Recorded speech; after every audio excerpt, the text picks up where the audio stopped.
Magandang araw mga banateros. Naku po, matibag na hubaran. At mga prosekusyon na ihi sa kanilang mga pante. Ang lupit. Alam mo, dahil dito sa impeachment na to, para tuloy na isip ko tama yung mga observation ng mga vlogger na mas maganda pa ang si VP Sara Duterte ay talaga nga namang na-impeach. At lumabas dito yung mga katotohanan ng mga kasinungalingan na kanila hong ipinapakalat noon pa.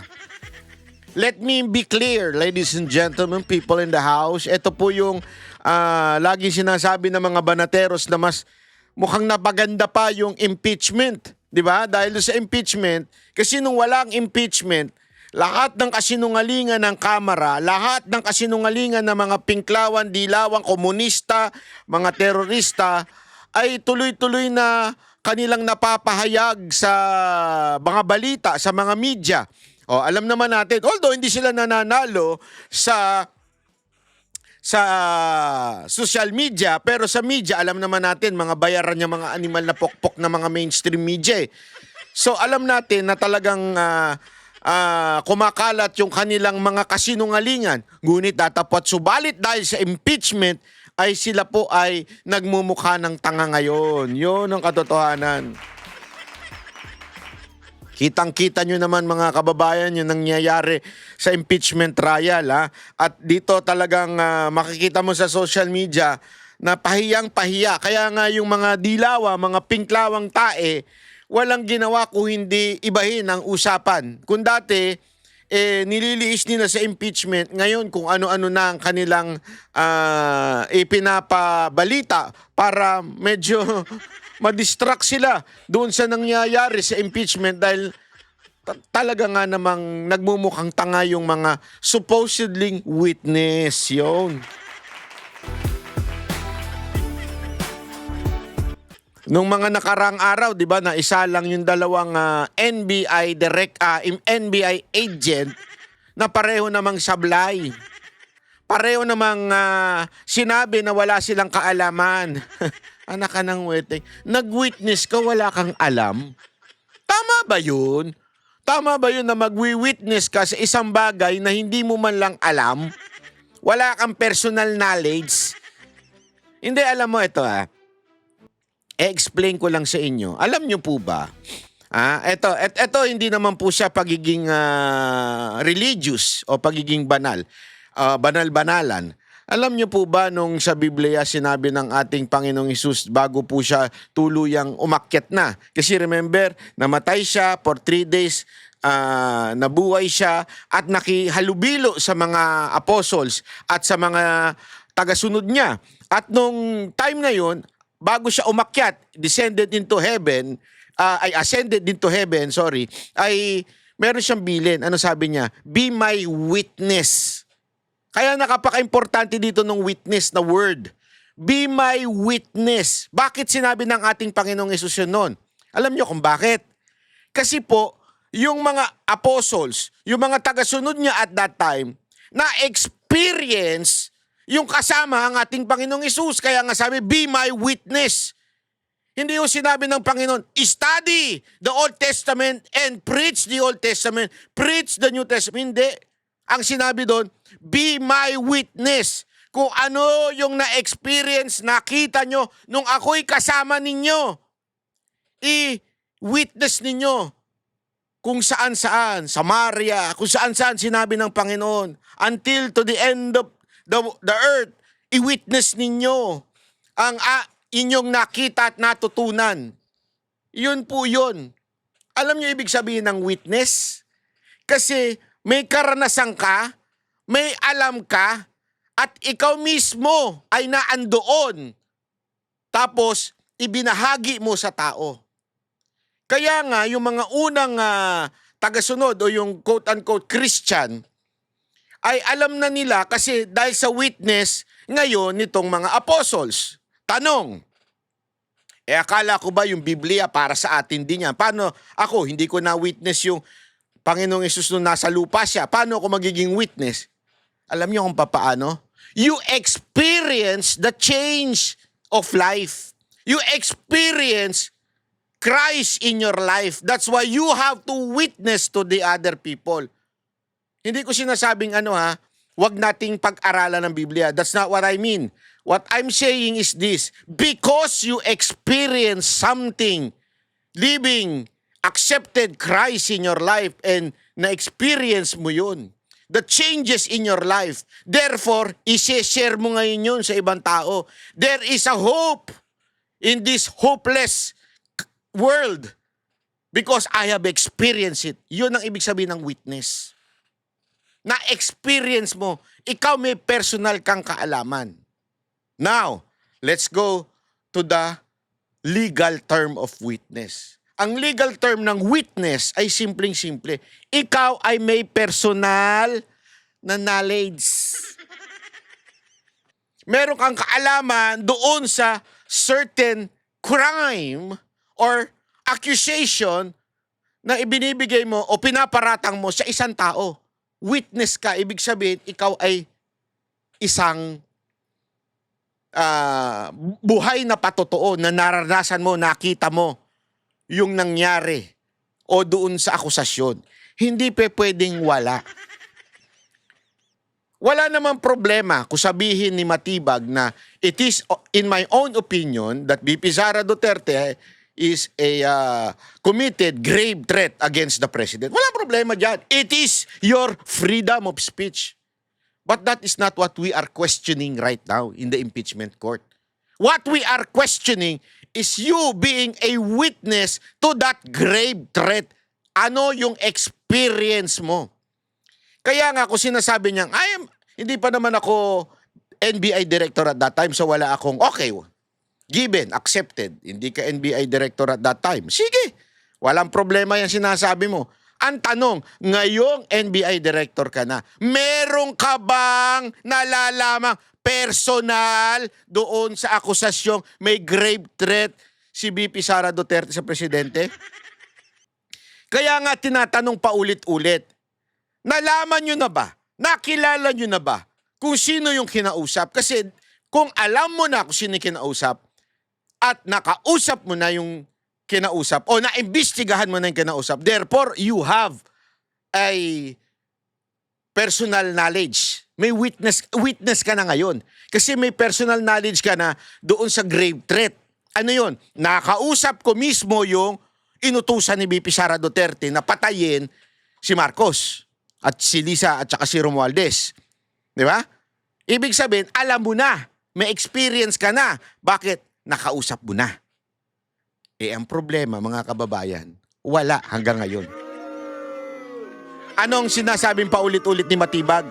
Continuing investigation. Wala pa pala. You have not concluded. You have not talked to anyone.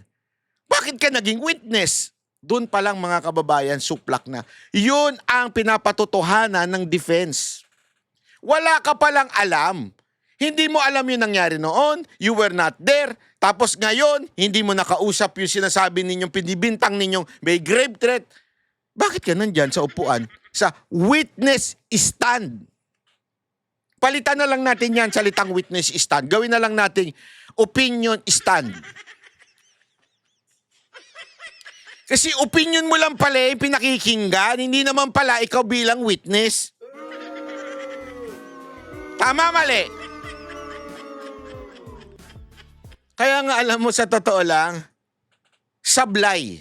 Sablay yung pagpresenta ng prosecution doon sa dalawang unang NBI na pareho daw pang di umano allegedly may perjury case. Ibig sabihin ng perjury case is pagsisinungaling. Simpleng-simple, pagsisinungaling kasi paiba-iba sinasabi. Pangatlo pala, itong witness sa Matibag na wala din naman personal knowledge doon sa kung meron na bang na-contract na papatay. Wala. So, what the? Sabi ko nga, what are we talking about? Anong napatunayan? Wala. Ang napatunayan, there is nothing or nothing specific or no one in particular kung sino yung sinasabi ninyong kinausap, kinontrata ni VP Sara Duterte para patayin si Marcos. Kaya alam mo, basag na basag talaga si Matibag dito. Alam mo, eto sa totoo lang, nung aking yung tinitingnan in a bigger picture, kasi you have to understand there is wisdom in this trial. Kung titingnan ninyo, nalaglag sila dahil sa pagiging narcissist lang nila. That's the truth. What do I mean? Simple lang po. Dahil sila po ay gusto nilang bumida-bida. Hindi ko alam kung gusto. Kasi ako, dinidisregard ko na nga yung binayaran sila eh. Buti nga, dinidisregard ko na nakatanggap sila ng maleta. At dinidisregard ko na influence siya ng asawa niya. At baka binabantaan din yung asawa niya pag hindi naging witness yung asawa mo. Ay ikaw naman ang aming ilalaglag. Dinidisregard ko na nga yung part na yan eh. Kasi I want to believe. Di ba? Gusto ko maniwala sa purity ng sinasabi ni Matibag. Ang problema, wala talaga eh. So yung mismong kanyang pagiging narcissist o palitan na natin yung word, pagiging mayabang. Dapat director mayabang na lang po ito, hindi na ito director Matibag. Kita nyo naman, di ba? Mantakin mo, ni-request yun sa judge. Saka nakakita ng court na ni-request sa judge. Judge, pwede po ba pakisabihan naman po itong humaharang siya, hindi ako nakikita sa camera. Saka nakakita ng ganong klaseng witness. Diba dapat nga yung witness hindi na masyado nagsasalita kung ano lang tinanong sa'yo. Or else, everything that you will say would be used against you. Diba? Pero ito, yung witness, talagang ang yabang. Dahil doon sa kayabangan niya, nabuking siya na wala pala siyang personal knowledge. Ibig sabihin, wala, chismoso ka lang. Hearsay lahat ng sinasabi mo, hearsay lahat ng mga pahayag mo dahil wala kang personal knowledge. Nakakahiya, di ba? Ito pa, mayroon pa tayong i-play natin itong yesterday impeachment trial. Okay? Yung mga bitaw ng mga senador. Natatawa ako kasi yung mga ibang senador na alam nating kakampi naman ni Marcos, yung tanong nila, mas lalong nalaglag si Matibag. I-play natin papakita ko sa inyo. And Senator Judge Padilla as of now. Senator Judge Raffy Tulfo is recognized for his interventions. You may proceed, sir, when you are ready. You have 2 minutes.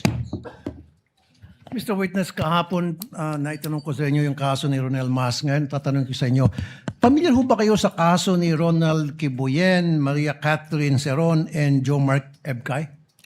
Narinig ko po sila. Ano po yung pagkakarinig mo sa kaso? Sila po ay inaresto ng PNP, CIDG. Yung isa po I think it's an Osamis dahil meron siyang nagsabi na patayin si dating Pangulong Duterte at nag-offer ng 100 million na reward. Yung naman pong ubayan sa Boracay yata, may offer din. I'm not mistaken, 150 million po yata na reward. So, itong tatlo po, sa pagkakalam niyo, ano mga trabaho nito? Yung isa po, construction worker, hindi ko po maalala yung isang tao. Yung isa ay unemployed college graduate. Ayun. So, the reason why I asked that, kasi tulad ni Ronel Mas, isang teacher, at itong tatlo, mga ordinary mamayan, i-compare natin dun sa ginawa ni VP Sara at saka ni Mayor Baste sa ating Pangulo, pagbabanta almost the same yung nangyari. So, kamay na bakal ang pinairal. Kapag mga ordinaryong mahirap na mamayan, ang pinapairal ninyo dyan sa law enforcement. Pero kapag makapangyari ang mga tao, you treat them with kids' gloves. Why is that? Alam mo, tinanong niya na to kahapon. Nagtataka lang ako bakit hindi siya malang tinuturuan ng abogado niya, no? Sorry to say pasensya na kayo, abogado ni Senator Raffy. Pero alam niyo ba na nakakapuntos lalo dyan yung, unless yun talaga ang gusto niyong palabasin, nakakapuntos lalo dyan yung defense. Explain ko sa inyo, tuloy muna natin. Respectfully po, Your Honor, unang-una, I cannot speak to the behavior of the law enforcement at that time. But I agree with you na yung pag-aresto po sa kanila is warrantless arrest. That's the reason why na-dismiss po lahat ng kaso na yon. Yung sa ngayon naman po, yung mga pangyayari na ito, we go to the case build up and file a case katulad po nung nangyari kay Vice Presidente, meron pong nakapending ngayon na kaso. At kung ito po ay may file sa korte, that is the time that the court will issue a warrant of arrest. So meron po tayong prosesong sinusunod po. Mali nga yung pagka-aresto, actually, warrantless arrest yung nangyari noon. Pero meron bang nag-utos why it was done by the law enforcement people at that time? And what's the difference between the law enforcement back then and the law enforcement people now? Well, I can only speak po for my bureau na NBI. We are making sure that we are following the process and the law. In any case, wala pong malaki o maliit na kaso. Ang tinitingnan po lagi natin dito ay ang ebidensya, ang batas at ang prosesong dapat pong sundin. Okay. I'll give you an example. Halimbawa, yung nangyari ngayon na pagbabanta sa ating Pangulo, nangyari noon sa panahon ni Pangulong Duterte at nagbanta si Leni Robredo. Halimbawa lang, of course, Leni Robredo would not do that kasi I know, wala sa karakter niya. Nagbanta si Leni Robredo kay Pangulong Duterte at matindi yung outburst niya at pagbabanta.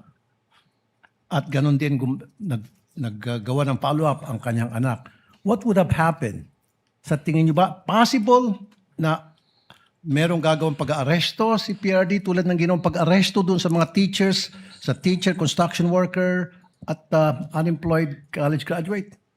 Well, respectfully, it's calling for an opinion but siguro meron po akong pwedeng pagbasihan. Base na rin po sa inyong sinasabi na construction worker, teacher, ay inaresto dahil sa banta. Eh, posible po. May possibility. Alam mo, gusto ko ang sundutin to. Kung pwede lang sanang makisali yung mamamayan, no? Kasi ito ilang araw na nagdinidiin ni ni Raffy Tulfo. I'm trying to understand. Ano, bumabaligtad na ba si Raffy Tulfo? Ano na ba nangyayari sa kanya? Pero hindi niya ba nare-realize na sa pagsabi niyang ito, ang lumalabas, hindi magkalibel yung threat na ginawa ng mga nahuli at hinuli nung panahon ni Pangulong Duterte at yung panahon ngayon ni VP Sara Duterte. Kasi tama nga naman siya. Bakit yung mga maliliit na mamamayan hinuli pero yung pag si VP Sara Duterte ay hindi huhulihin? Tama yun, di ba? Kasi isa lang ang sagot dyan. The threat noong panahon ni Pangulong Duterte was real threat. The threat ngayon of VP Sara Duterte kuno, yung tinatawag nilang grave threat kuno, it's just an outburst of anger, out of anger, and not really a serious threat. Kaya hindi siya hinuhuli. In other words, hindi mapapatunayan sa korte na it is a grave threat of the Vice President. That's the only reason na bakit hindi hinuhuli si Vice President Sara Duterte. Na tulad na ginawa noon. Kasi noon talagang literal. Ano ba yung sinabi noon? Walang kondisyon. Ang sinabi noon, kung sino makakategi kay PRRD, bibigyan ko. Eh yun talaga ay talagang threat. Dito hindi. Patayin, pag ako pinatay. Oh. Ay, meron na akong nakahandang papatay sa kanila. Ito'y warning na huwag niyo akong papatayin dahil pag pinatay niyo ako, may yayari sa inyo. Di ba? Warning eh. Iba ang warning sa threat. Ang threat, talagang babantaan kita. At talagang sasabihin ko sa iyo, hoy, matibag, yari ka. Pag lumabas ka dyan, nandyan ako. At ikaw ay aking isi-selfie. Diba? Yun ang tunay na threat. Pero ang hindi tunay na threat ay yung, pag ako namatay yari kay sa akin. Kaya, yung sinasabi ni Raffy Tulfo ngayon, na sinabi niyang, paano kung nangyari ngayon yung ginawa ni Leni Robredo, kunwari si Leni Robredo ang gumawa nun sa Pangulong Duterte. akala ko nga sasagot nito iba eh. Ang sagot niya, malamang huli din dahil sa ganun yung personality. So ibig sabihin, it is not according to legal terms but because of personality of the president. Nakukuha nyo, ang na-establish dito ay hindi talaga tunay na threat yung kay VP Sara Duterte. Ewan ko kung nare-realize na Senator Raffy Tulfo yun. Ewan ko at ewan ko kung nasakyan din ito. Hindi na baka arestuhin po kaagad ang Vice Presidente noon. Thank you, Mr. Witness. Thank you, Senator Judge Raffy Tulfo. Senator Judge Villanueva may proceed with his interjection when he's ready. You have 2 minutes, sir. Thank you, Presiding Officer, Mr. President. Just two quick questions to our dear witness. Your Honor, malaking bahagi po, Director Matibag, nung sa talakayan dito sa korte at ng buong sambayanan, whether or not natukoy na ba yung sinasabing alleged tinutukoy ng pangalawang Pangulo doon po sa kanyang video. At binanggit niyo po na may inaasahan po kayong development sa loob ng 3 hanggang 6 na buwan. Maaari po ba niyong paliwanag, Director, sa pangkalahatan lamang po kung ano po yung layunin ng mga natitira pang bahagi sa investigasyon po ninyo? Just to clarify lang po, no? Kasi when you testified that the individual's identity will become clearer, does it mean, sir, that the Bureau is now focused on confirming or verifying the identity of a particular individual referred to by the respondent rather than determining whether such person exists in the first place? Kumbaga po, yung tanong lamang po dito, sinasagot po ay sino na yung kinontrata rather than hindi po yung meron nga bang kinontrata? Your Honor, 2 bagay po para makarating po tayo dun sa kasagutan sa inyo pong katanungan. Una, sinabi ko nga po with certainty, meron kinontrata. Ano po yung basihan? Mismo ang Vice Presidente na publicly, it is an extrajudicial admission na tinanggap na niya at sinabi na niya na meron akong kinausap na mag-assassin o mamamatay tao para patayin ang presidente at siya ay pumayag. So that is an admission na meron po. Pangalawa, bakit po natin tinutukoy at tinahanap? Dito na po pumapasok yung kailangan natin siyang makuha, hindi upang sabihin na kami talaga ay nag-usap ni Vice Presidente. Kasi yun naman pong sinasabi ko nga, yung pag-uusap na may papatay at hindi naman nagawa, wala naman po tayong pinag-uusapan na krimen doon. Pero ano po ba? Ano yun? Grabe yun Grabe yung statement niya nun Wala pa tayong pinag-uusapang krimen doon. Kasi wala pa nga. Tanong lamang po dito, sinasagot po ay sino na yung kinontrata rather than hindi po yung meron nga bang kinontrata? Your Honor, 2 bagay po para makarating po tayo dun sa kasagutan sa inyo pong katanungan. Una, sinabi ko nga po with certainty, meron kinontrata. Ano po yung basihan? Meron daw kinontrata. Sige, ano basihan? Personal knowledge mo ba? O galing lang sa iba? Sige. Kasi tinatanong dito, meron na ba o hinahanap nyo pa talaga kung meron? Yun yung tanong ni Villanueva. Ang sagot ni hindi na natin hinahanap. Meron na talaga. Oh, meron na daw talaga. Ang tanong, sino yun? Sino yun? Alamin natin kung sino Yung kinontrata. Sino nakakaalam niyan? May personal knowledge ka ba? Mismo ang Vice Presidente na publicly, it is an So, sabi lang daw kasi ni Vice President Sara Duterte, therefore, wala siyang personal knowledge. Hindi niya alam kung meron talagang kinausap. Nadinig lang niya doon kay VP Sara Duterte.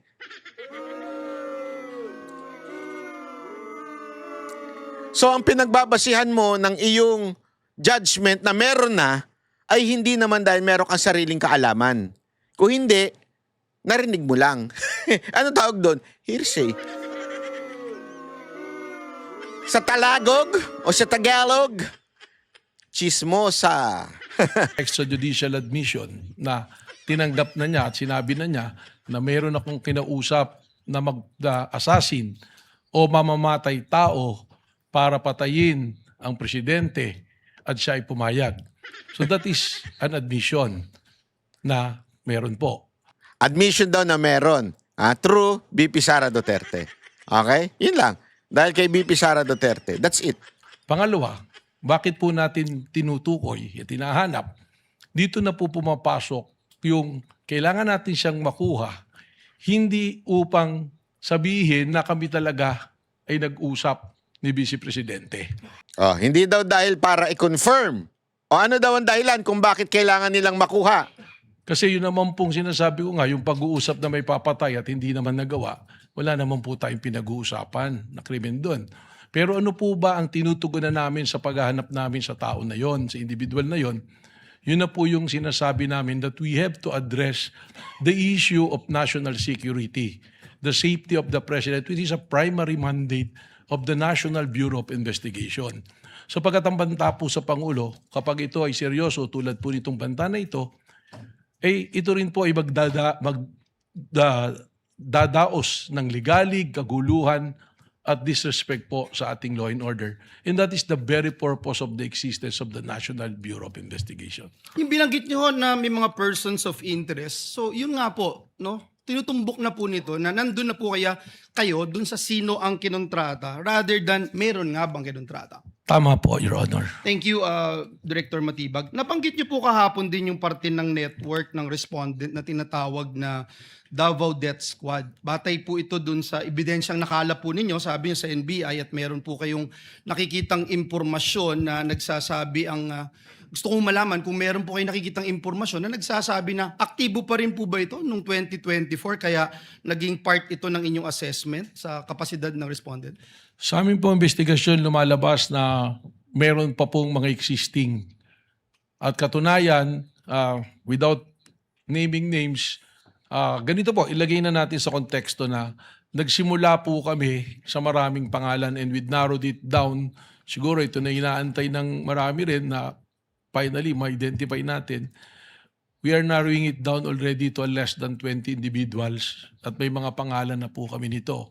Sa katunayan po, yung iba po rito, kausap na po namin yung kanilang mga pamilya o kakilala. So, ganun po yung proseso. That's why sinabi ko, baka in 3 to 6 months, we can finally identify kung sino yung personalidad na yun po. Let me wind up, Mr. Presiding Officer. No, in relation again to the Davao Death Squad that we were talking.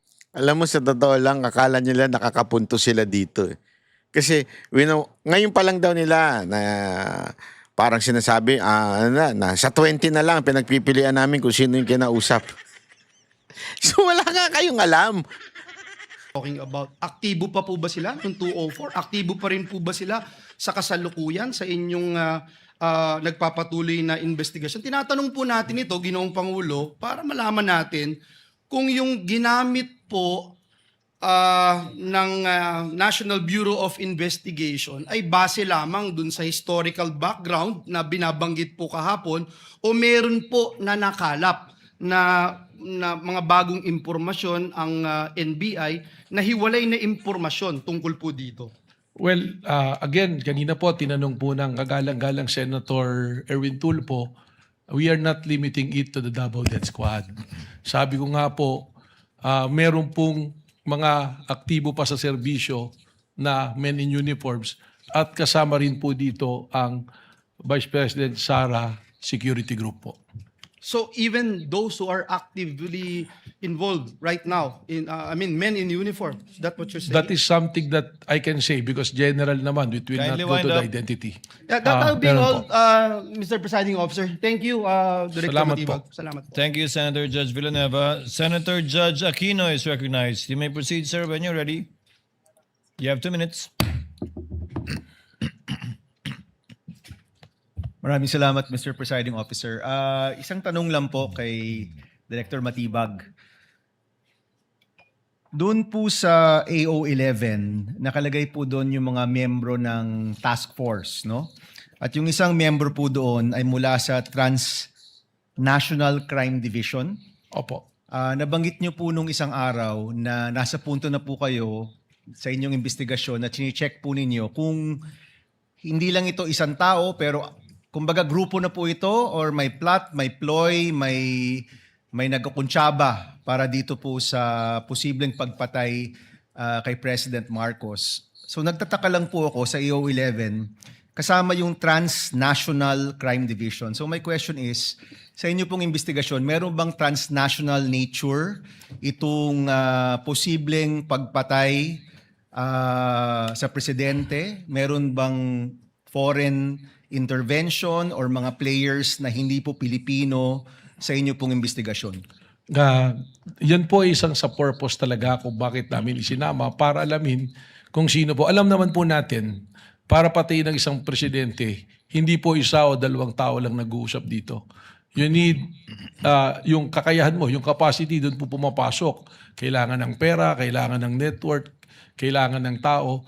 So tinitingnan po natin ito lahat. Ngayon yung binabanggit po ninyo, kasama po sa ating tinitingnan yan. Pero ang isa pong mayoryang rason yan, yung pong mga pagbabiyahe ng ating Pangulo, we have to also monitor it because the possibility of endangering the life of the President during his time that is outside of the country, nandoon din po yan dahil sa threat. So kaklaruhin ko lang ha. So yung pagkakaroon ng Transnational Crime Division dahil yan sa mga biyahe ng presidente, hindi dahil merong possible foreign intervention dito sa iniimbestigahan yung pagpaplano. That is also an angle being considered but that's not the main reason po. Alright, salamat. Salamat po. Thank you, Senator Judge Aquino. Senator Judge Lang Padilla kwenta yung tanong. is recognized. Ito. You may proceed, sir, when you're ready. You have 2 minutes. Yari kayo dito. O, ito na, Maraming ito na. salamat po aming ginoong tagapamahalang hukom. Ayan na. Sa atin pong ginoong Pangulo. Meron po akong katanungan para sa prosecution. Sa akin pong mga kaibigan. Prosecution. Yari kayo dyan. Napakahalaga po sa bawat pagdinig ay yung nagsasabi ng katotohanan. Tama po ba? Tama. Opo.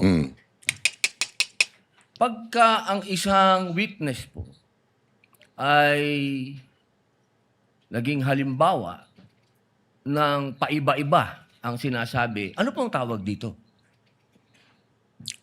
Ulul. Nayari siya dito. Naihi siguro ito. Naihi siguro ito sa salawal niya. Di ba po Is kasinungalingan? this is a hypothetical question, Apo. Your Honor. You are not referring to any particular witness? Si Las Cañas po. Yung Yan inyo na. pong pinakitang Yari ka ngayon. affidavit, Mm. Your Honor? alam niyo po, hindi pa po ako tapos, kaibigan. Easy! Alam niyo po, napakalungkot po para sa amin na marinig na merong kayong ibinigay na affidavit na nabahiran dito po sa loob ng Senado. Dito sa plenaryo ng Senado ay nabahiran ng matinding masasabi nating kasinungalingan sapagkat magkaiba ang kanyang sinabi. October 3, 2016, sinabi niya walang kinalaman ang Pangulong Rodrigo Roa Duterte. February 20, March 6, na iba na ang istorya. Ang tanong ko po, ano ang tawag sa taong paiba-iba ang sinasabi? Hindi kasi ito ganito kagago tong prosecution eh. Gagamit sila ng isang tao, witness, gusto nila gamitin yung kanyang sinumpaang salaysay. And yet, that sinumpaang salaysay ay binago o nagkaroon ng perjury during the time na iniimbestigahan ng Senado. napatunayan na nga ng Senado na nagsisinungaling ito, pabago-bago ang kanyang statement, gagamitin mo pa? Tanga ka? Ganun ka katanga? Kaya nga dito, diniretso niya eh. Pabago-bago yan eh. Ano tawag mo dyan? Di ba po sinungaling? Ah, May I answer, Your Honor? Opo, opo. Kagaya po ng aking binigyang linaw kanina ah. at paulit-ulit na rin pong sinabi ng ating presiding officer. Pakisagot na lang po kasi yun lang po ang tanong. Ang dami mo kasi, paiikot-ikot, alam mo, style kasi ng prosecution to eh. Kahit na mga witness eh, yung paikot-ikutin para hindi masagot yung mismong talagang tanong. Ano ba yung tanong? Simple lang. Ano man tawag mo doon sa ginawa nung pabago-bagong statement? Di ba sinungaling? Yes or no? Tama po ba o mali na tawaging sinungaling ang taong iba-iba ang sinasabi?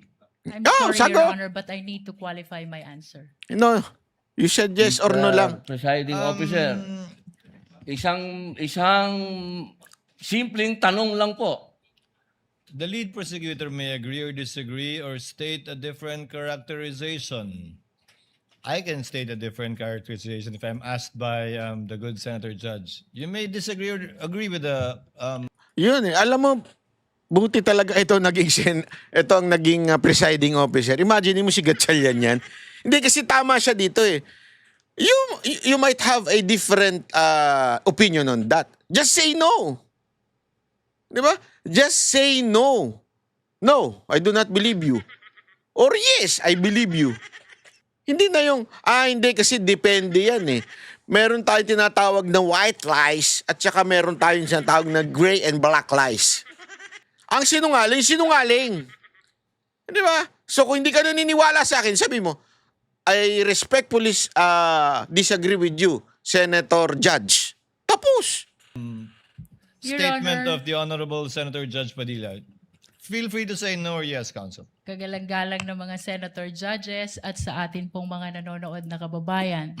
Dahil binanggit po ng kagalang-galang na Senador Robin Padilla ang pangalan at ang affidavit ni Arturo Las Cañas, nais ko pong linawin ang kanina ko pong manifestasyon. Ito po ay ipresenta sa impeachment court bilang bahagi ng Presiding testimonya officer, ng witness. hindi pa din po sinasagot. Sagutin mo ng yes or no. Lead prosecutor, the response, it's not responsive to the question of Senator Judge Padilla. Akala ko mako-contempt na to eh. Dapat kinontempt na to eh. Allow me to, if the good Senator Judge will allow the presiding officer, pwede ba nating sabihin, lead prosecutor, na ang testigong pabago-bago ang kanyang testimonya sa magkakaibang petsa o araw o panahon ay isang testigong hindi maaasahan? Without particular reference to Arturo Las Sa Cañas, pangkalahatan, I Yes or no na lang. agree with you, Honorable Presiding Officer. Posible nagsisinungaling siya sa isa, nagsasabi ng totoo sa isa, o nagsisinungaling sa isa, nagsasabi ng totoo sa isa, hindi na natin malalaman yun. Tama po ba yan? Without particular reference to Arturo Las Cañas, I agree with you, Honorable Presiding Officer. Thank you. Maraming salamat po, aming ginoong You may proceed, tagapamahalang Senator hukom. Judge Padilla. Opo. Kasi po, katulad po ng sinabi ng aming Senator Judge, 10,000 hours, Pampilo Lacson, Yun. napakaliwanag po ng sinabi niya. At kami din po dito, ako po mismo ay gumawa din ng panukala na dapat yung mga nagsisinungaling dito, yung mga paiba-iba ng testimony na nagiging aming mga witness, ay dagdagan dapat ang sintensya ng perjury. Kailangan amendahan ang batas na yan. Ngayon, bilang pakiusap po sa inyo, sa prosecution, pwede po ba na sana ay maiwasan natin ang pagbibigay ng witness na may kasong perjury? Hindi na po ito si Las Cañas. Ang sinasabi ko po ay yung dalawang mahal nating witness, si Attorney Jeremy Lotok Yari at pa. si NBI Agent Talilong na sa mga oras na ito ay may kasong hinaharap na perjury. Pwede po bang iwasan natin na may mga ganito tayong witness para ang nasasakdal po kasi dito ay ibinoto ng 32 million na tao. Sana po, aming mga mahal na kaibigan sa prosecution, isipin nating mabuti bago po tayo magbigay ng mga witness na may perjury na kaso o nagkaroon po kami ng dahilan na gumawa ng amenda na itong perjury ay amendahan. Pwede po ba yon? Your Honor, with all due respect, I would like to take exception to the question and manifestation of the Honorable Senator Judge Robin Padilla. First of all, we were able to verify already that there are no cases pending against the prosecution witnesses. In addition, Your Honor, and only to respond to the concern of the Honorable Senator Judge Padilla, ang conviction po ay hindi ground for disqualification unless it is final and unless it is punishable by more than 1 year and that the crime constitutes moral turpitude. Alam niyo po, napakaganda po ng inyong sagot. Sana hindi one-sided. ang Yun ating lang. constitution. Kasi, alam Nahuli sila sa bitag dito eh. Oh, bakit? Eto, panoorin niyo, niyo. pag kayo ang pagpabor sa inyo, alam niyo ba, bawal po ang ginagawa. Kindly maintain Presiding order officer, within the bawal court. po ang ginagawa nitong nasa harap natin, nagkukomento. Kindly maintain order in the court. Contempt mo! Kung panahon ni Miriam yan, contempt yan. Sergeant at Arms, by authority of the Senate President, is directed to kindly maintain. Hindi po order in the sila allowed. Mag-ingay. Korte po ito. Thank you. You may proceed, Senator Judge. Hindi, alam mo, sa totoo lang ha, in real court, pwedeng contempt. Pag mag-ingay ka, magulo ka, contempt ka. Kaya yung mga nagsasabi dyan na, bakit ganyan si Padilla? Gago. Judge siya eh. Pwede niya i-contempt yung mga yan. Masyado pa nga ma-lenient to mga judge eh. Who was speaking? Ako po. You may proceed, Senator Judge. I was Padilla. interrupted. Yun! With due apologies. So, ibig niyo pong sabihin, yung mga senator judges dito ngayon na humaharap sa kaso, na hindi yan. po pinapayagan ng ombudsman at hindi pa rin sila guilty, ano pong ibig niyo sabihin? Your Honor, with all due respect, ang question niyo po kanina ay kaugnay ng pagtistigo.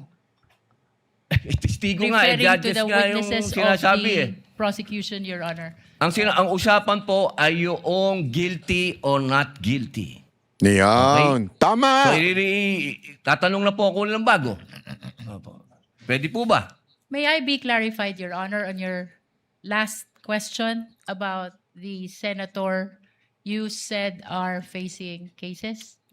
Lead counsel, I think that was more Alam of niyo po, malinaw na po yung sinabi ko and wala po kayong karapatan magtanong Hindi. sa Senator Judge. Diliwanagin ko po. I think Paya ka ngayon, ano, Luistro? Akala mo, kapantay mo yan, ano? Akala niya kasi pantay sila eh. Hoy, judge yan, hindi ka pwede magtanong. Senator Judge Padilla was making a manifestation and not posing a question to the lead prosecutor in relation to our two colleagues. You may proceed, Senator Judge Padilla. Maraming salamat po, Ginoong tagapamahalang hukom. Pwede na po ba tayong mag-advance ng katanungan? Yes, Your Honor. Apo.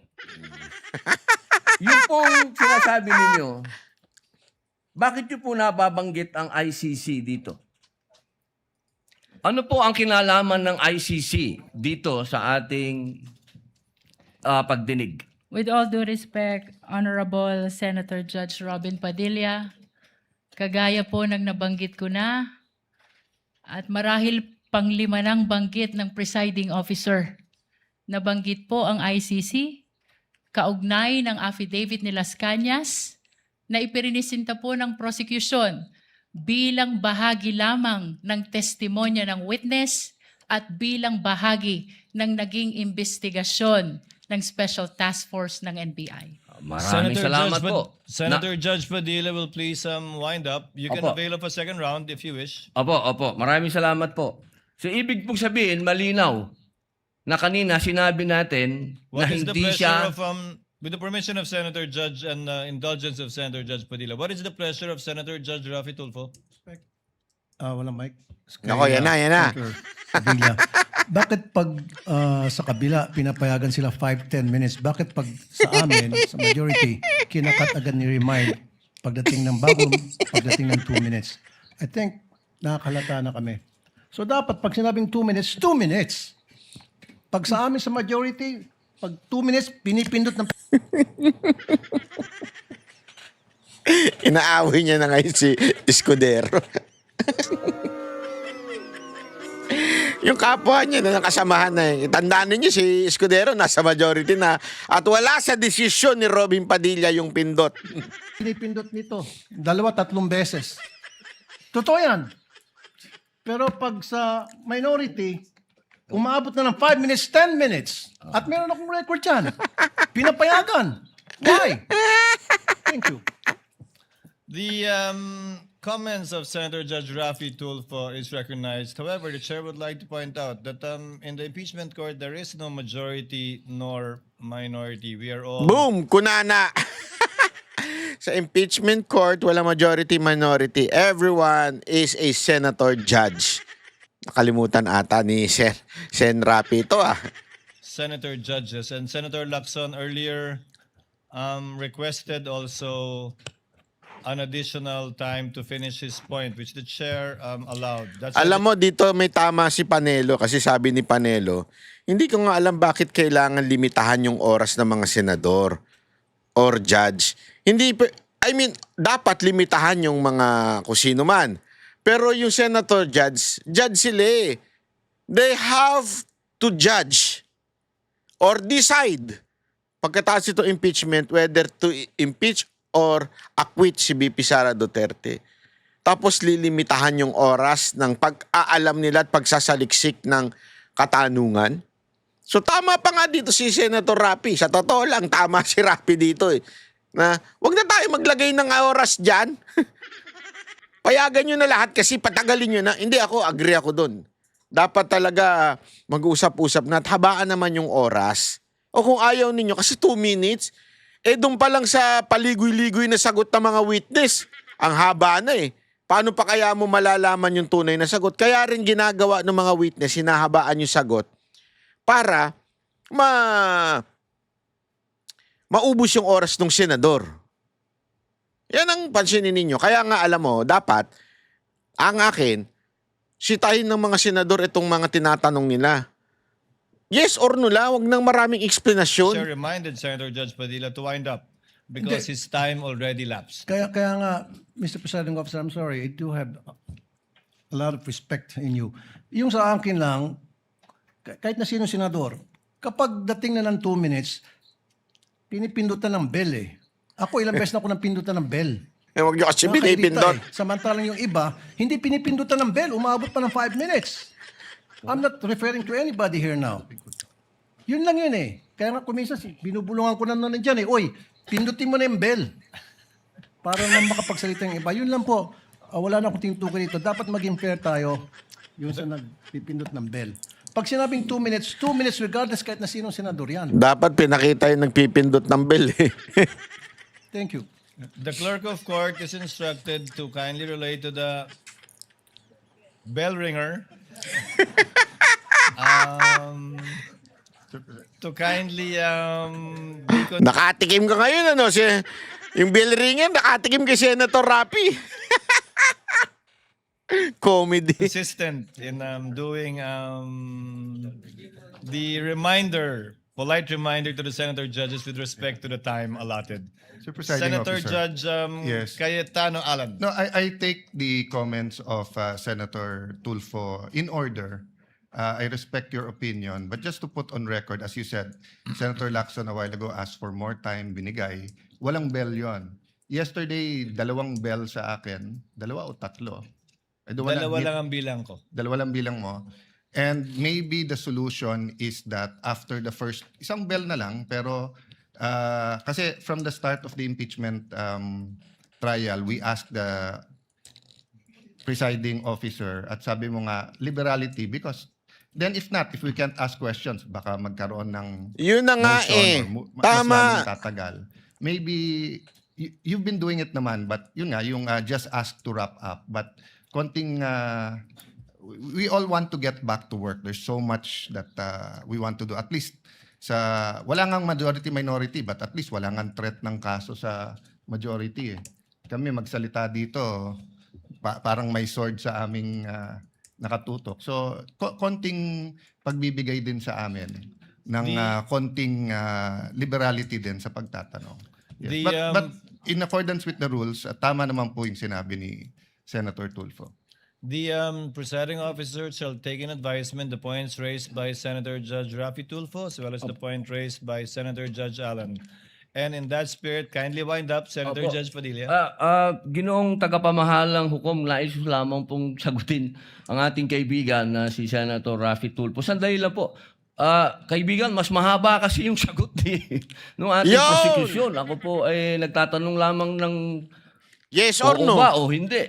Opo. Pasensya na po. Opo. Kindly wind up, Senator Judge Padilla. Given the Opo. bail of the Maraming second round, salamat if there's po. one. Tatalon na po ako. Dito na po ako sa aking kaibigan. Maraming salamat po, kaibigan. Opo. Sa akin pong kaibigan, kay Attorney Matibag, mahal na saksi. Mabilis lang po ito. Ako po ay napunta sa PDP laban dahil po sa inyo. Alam mong galing ng tanong niya dito, ang lupit. Tama po. Opo. Kayo po ang kumimbinsi sa akin.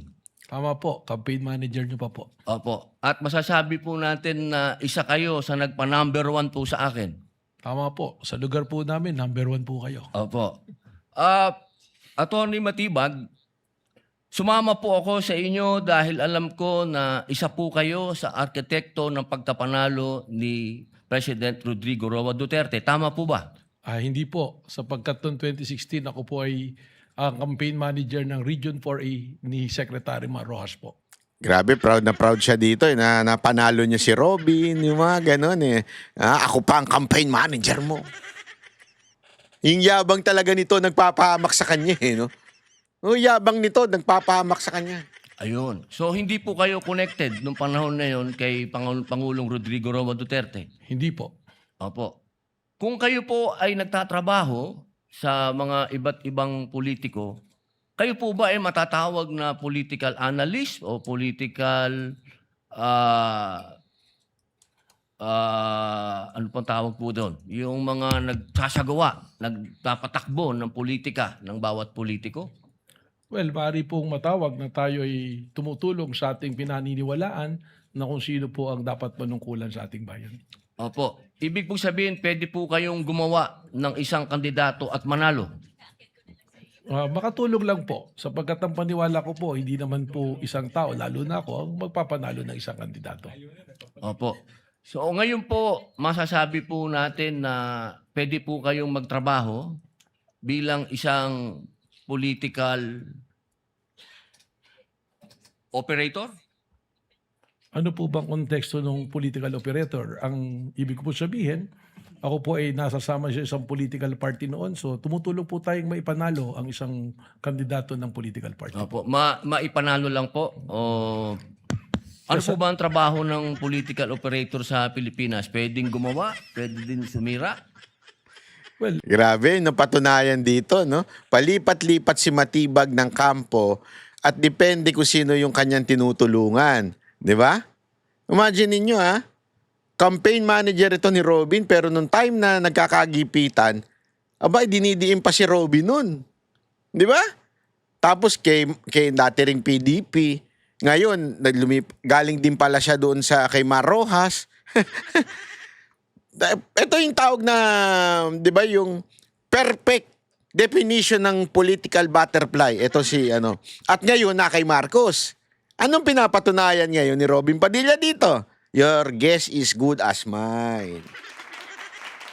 Galing mo, Senator Robin. Ang political operator to be successful, kailangan po yung kanyang sasamahan ay magtagumpay yung kanya pong laban at advokasya. Okay. Yun lang po. Maraming salamat po, kaibigang attorney. Kasi remember, hindi sila pwedeng mag-conclude pa. Pero pinalalabas na nila kung anong klaseng tao ito si Matibag. Dito, very clear. Kahapon at ngayon, walang personal knowledge. Okay? Ngayon, pinapatunayan dito na etong taon to, political operator to. So, therefore, yung kanyang mga sinasabi ngayon, it's not because VP Sara Duterte really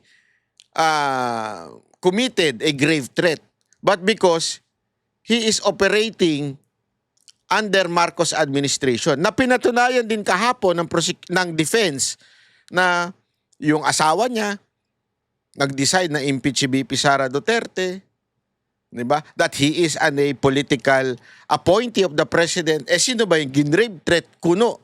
Diba si Marcos?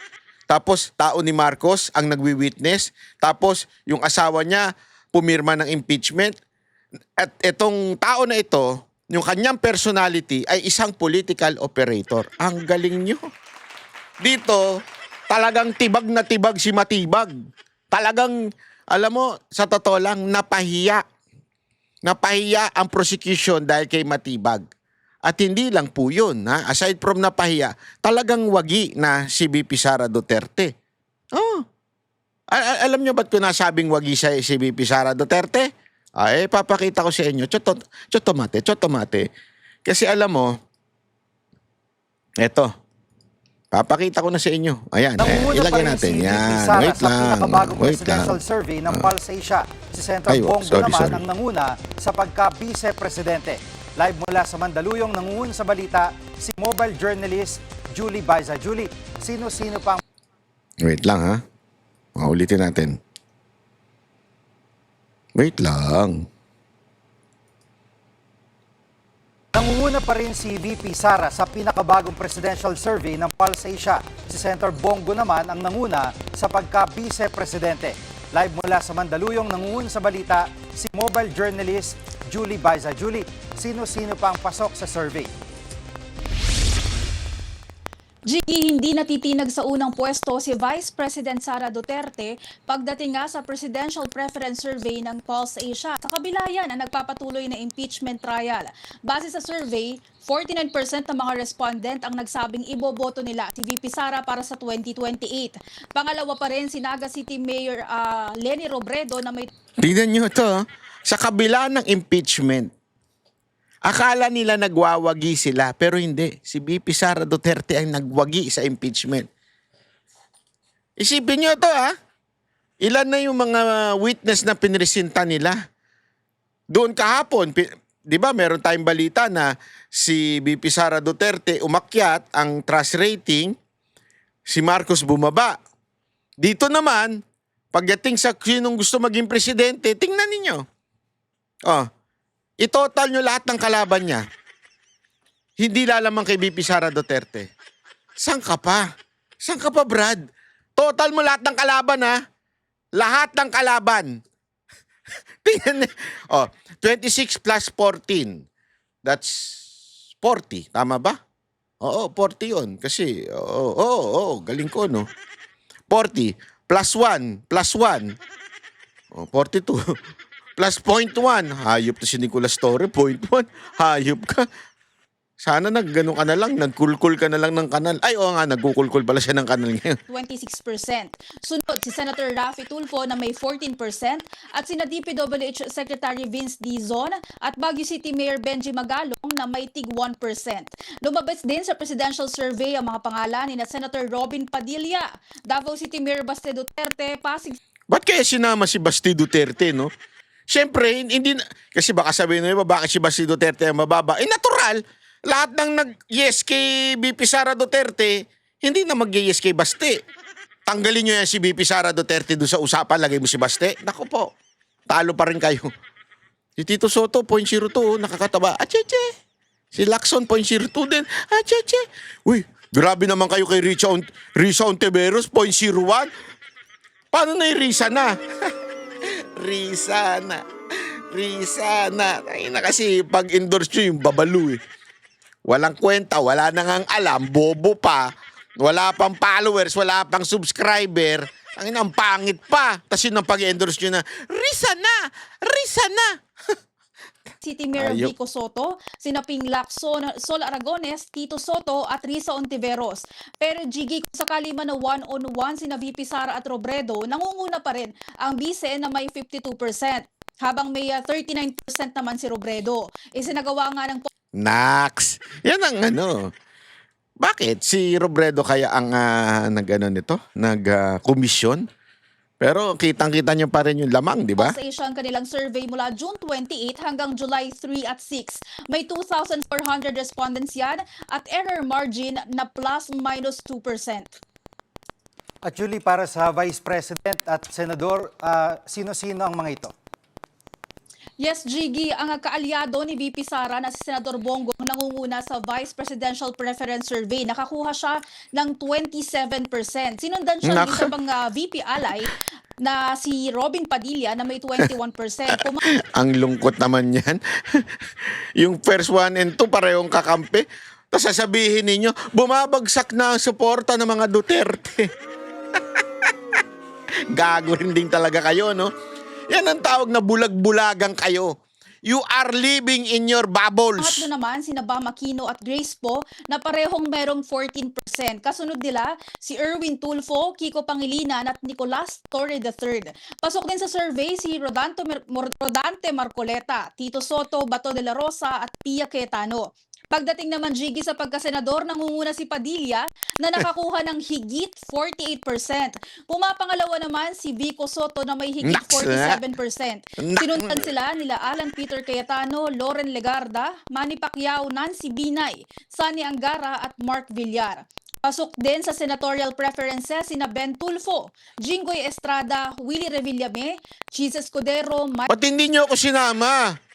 Tatakbo ako senador eh. Sa mga nagtatanong naalala nyo yung nag-post ako, tatakbo ko sa Senado, di ba? O kinabukasan, nagpunta ako sa Senado. Hindi ko naman sinabing tatakbo ako bilang senador. Tatakbo ako sa Senado. Pumunta ako doon, tumakbo ko doon, pinuntahan ko si Bato noon. Kayo naman kasi, pag kayo nagbasa ng caption, ano yun ninyo? Linawin, ano yun ninyo? Intindihin ninyo. Ang linaw na sinabi ko, tatakbo ako sa Senado. Tumakbo ako kinabukasan dahil, di ba, tumakbo dun si Bato. O sumunod ako nung gabi.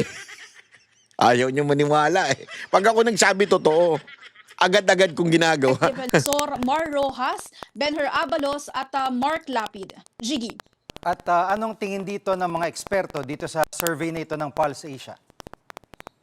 Ayon sa isang political analyst, snapshot lang naman daw yung ibinibigay Naks! ng survey. Bagamat may epekto yung surveys sa magiging daloy ng impeachment trial, hindi naman daw yan kasiguraduhan para ma-acquit ang vice-presidente. Kailangan din daw kasing opinion, tingnan ang opinion ng publiko kaugnay nga ng nangyayaring impeachment. Isa din ang Hindi naman yun ang tinatanong. Ang tinatanong dyan kung sino gusto maging presidente. Hindi naman sinasabing gusto ma-acquit. Misquote naman lagi yung mga ganyan yung diskarte, TV5. Hindi, di ba? Misquote naman yun. Hindi naman yun ang usapan dyan. Ang usapan dyan, dahil ba dyan sa impeachment, masasabi mong bumababa ang tiwala ng mga Pilipino? Hindi. Isa lang ibig sabihin po niyan. Ladies and gentlemen, people in the house, isa lang ibig sabihin po niyan. Si VP Sara Duterte pa rin ang pinaniniwalaan ng mga Pilipino kahit anong binabato ninyong kasinungalingan.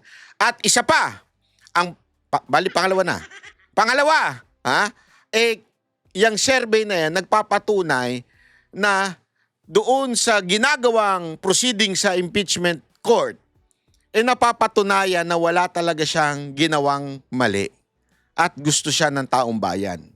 Kasi kung sanang kung may epekto, may sampal yung impeachment trial na yan, dapat unti-unti nang bumababa si VP Sara Duterte. Hindi, unti-unting tumataas. Ano ibig sabihin nun? Sana nga kung stagnant tumataas. Ano ibig sabihin?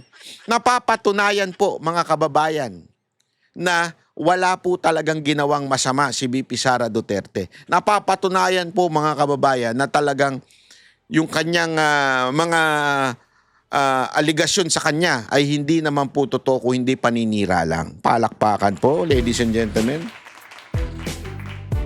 Maraming salamat po, ladies and gentlemen. Kita-kita po tayo mga banateros bukas uli para sa pagtatalakay pa rin ng mga impeachment at mga pangyayari sa ating bayan. Ako po si Banat Bay. Kita-kits po tayo. God bless everyone.